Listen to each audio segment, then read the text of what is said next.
اب یہ ماموں ماموں کہنے والے جو ہیں وہ محمد ابن ابو بکر جیسے ماموں کو یاد نہیں رکھتے. یہ دیکھیں آپ، یہ ہے منافقت کے نہیں ہے. تمہارا معیار اگر ہے زوجہ رسول کا بھائی ماموں، تو تمہارے اعتبار سے سب سے مقدس زوجہ حضرت عائشہ ہیں، تو ان کا بھائی تو سب سے مقدس ماموں ہونا چاہیے تھا. لیکن کمال یہ ہے کہ جس ماموں کا تم دم برتے اس ماموں نے اس ماموں کو مروا دیا. اب معاویہ نے مروایا جناب محمد ابن ابو بکر کو، اور مارنے والا کون تھا؟ عمرو عاص، اور ایک دوسرا صحابی تھا جو معاویہ کا طرفدار تھا، وہ بھی صحابی تھا، اس کا نام تھا معاویہ بن خدیج. معاویہ بن خدیج. اب آپ دیکھیں واقع کربلا سے پہلے یہ واقعات ہیں کہ محمد ابن ابو بکر کو قتل کر کے مردہ گدھے میں ڈال کے جلا دیا.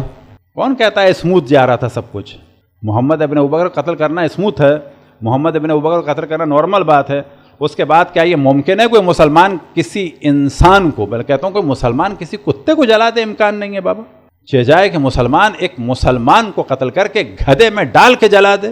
اور اب یہاں پر دل کی سختی کا عالم دیکھیے گا ایک اور خاتون کا. جب جناب محمد ابن ابو بکر کا کرتا آیا مدینے، عمرو عاص نے اور معاویہ بن خدیج نے، یہ دونوں صحابی تھے، انہوں نے کرتا بھیجا کہ ہم نے محمد بن ابو بکر کو قتل کر دیا ہے، یہ اس کا خون آلود کرتا ہے. اور یہ کرتا کہاں آیا؟ آپ کو تعجب ہوگا.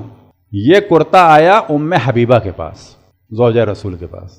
وجہ کیا ہے؟ ام حبیبہ معاویہ کی بہن تھی، ابو سفیان کی بیٹی تھی، مائیں الگ تھیں، ہندا سے نہیں تھیں. ہندا سے تھا معاویہ، ان کی والدہ جو تھیں وہ الگ تھیں، ظاہراً صفیہ نام تھا، لیکن معاویہ سے محبت تھی ان کو بہت زیادہ.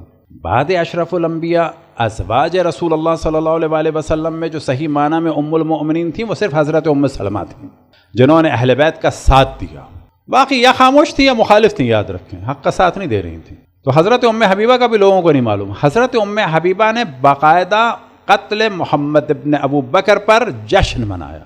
بنو امیہ کی خواتین کو جناب ام حبیبہ نے لوگوں کو جمع کیا اور باقاعدہ جشن منایا. کس کا؟ خوشی کا، کہ قتل عثمان کا انتقام لے لیا گیا. اور اس کے بعد کیا کیا آپ کو تعجب ہوگا.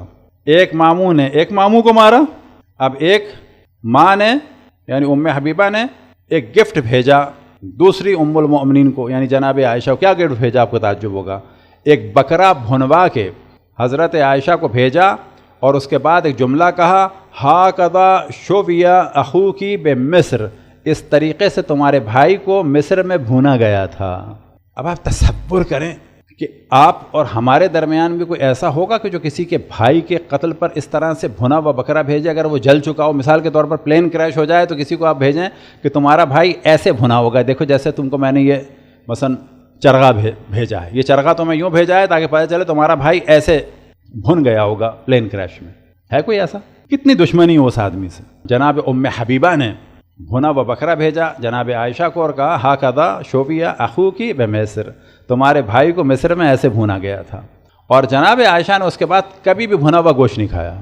اب آپ تصور کریں کہ واقع کربلا ایسے نہیں ہے، یہ اتنے سخت دل تھے ان لوگوں.